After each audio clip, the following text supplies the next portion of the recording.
went on? Yeah, I think a lot of it had to do with just mental errors. And, I mean, like you said, when we got to playing, we were playing really well.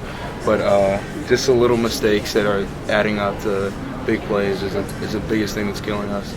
Could you talk about the sudden change when they got the penalty and got it down to the 20 and you guys pushed it back, forced a missed field goal? Can you talk about that sequence? Yeah, I mean, we just know, like, red zone has been a point of it's been a point in our defense that we've struggled with this year. And so we just kind of talked to each other and said we need to bow up and make a stop, and that's what we did.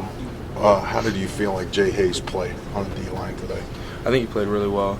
I think the biggest thing, having him in a role like that, was the mental aspect of it, and not playing timid and not playing like he's never played before. And he did a really good job of just getting in there, communicating, just acting like he's always played. So that was the biggest thing. He did a really good job with that. You're one of the core guys that are coming back next year. What can you get out of this season that's going to help you to be a really good team next year?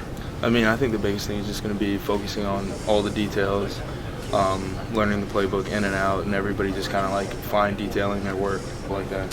What did not having Sheldon change for you guys, the defensive line, outside of the personnel, obviously?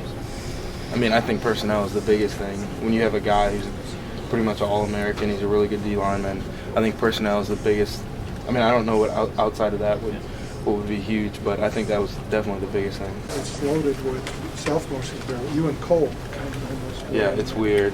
And like when Jay and all those guys, Niles, are looking to you kind of like for answers, and it's just something that we haven't been used to with Sheldon out there and Joe. But it's a weird dynamic, but it's also cool because they grew up really fast. But I mean, it is weird being out there and kind of being one of the older guys on the defense because Ron went down. And I don't know, it was just weird. But I mean, it's been cool, but it's definitely been a weird experience. So when they look at you, Jay and Niles, what do you tell them, or what advice do you give them? And you said earlier, don't overthink it. Is that kind of the game plan, or? Yeah, for sure. And for Jay, I told him like, you're a really good football player. They can't block you. Come off the ball and go hard every time, and you'll do fine. And that's kind of what I had to tell myself last year. Like, I just need to come off the ball and go hard every time.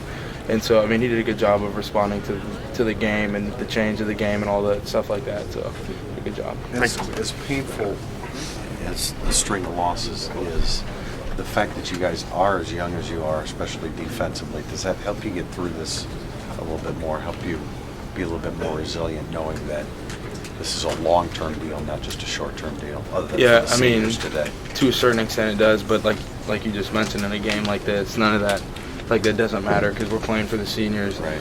So, I mean, it's kind of maybe like looking back on the season, we may say that, but while you're going through it, it's hard to really worry about that. Sure.